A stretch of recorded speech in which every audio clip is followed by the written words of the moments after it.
Alors, bonjour à tous. Donc là, dans cette vidéo, je vais vous montrer comment diviser par une fraction.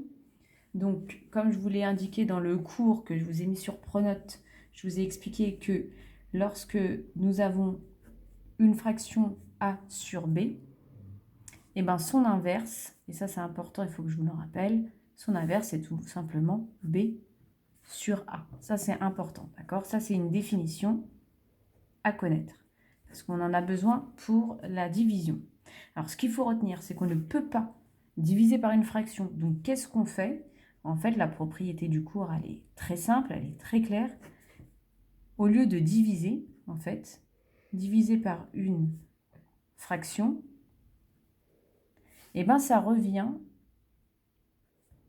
à multiplier, et ça, c'est important, par son inverse. En fait, on fait tout l'inverse.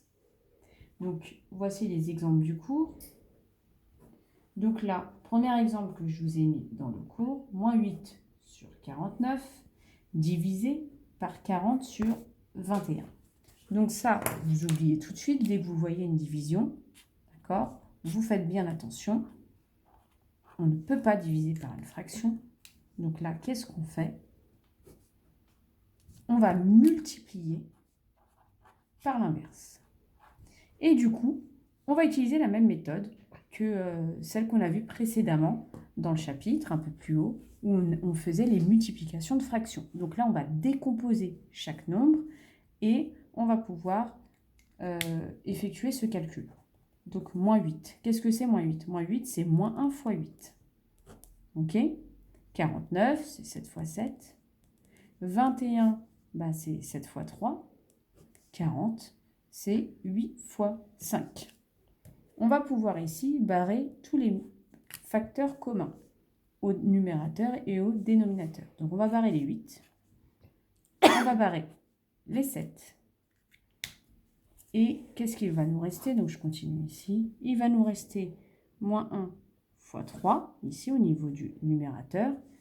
Et il va nous rester 7 fois 5 au niveau du dénominateur, ce qui nous donne moins 3 sur 35. Ça, c'était notre premier exemple. J'en fais un deuxième, et puis après, ce sera à vous de faire vos exercices que je vous ai mis sur Pronote. Donc là, moins 4 sur 45 divisé par 16 sur 15. Donc la même chose, attention, c'est une division. Donc au lieu de diviser, qu'est-ce qu'on fait? On multiplie par l'inverse, c'est-à-dire par 15 16e. Et donc cette multiplication, comment elle s'effectue? Eh bien tout simplement en décomposant. Donc ici, chaque nombre, donc moins 4 c'est moins 4 fois 1, d'accord? 15 c'est, on va le laisser comme ça. Pourquoi on le laisse comme ça? Parce que 45 c'est 15 fois 3. Et 16 c'est 4 fois 4. Donc là, j'ai fait apparaître des facteurs communs. Donc là, j'ai le 15.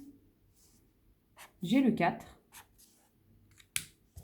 Il me reste au niveau du numérateur moins 1 et au niveau du dénominateur 3 fois 4. Ce qui fait moins 1 12e. Voilà, j'espère avoir été suffisamment claire.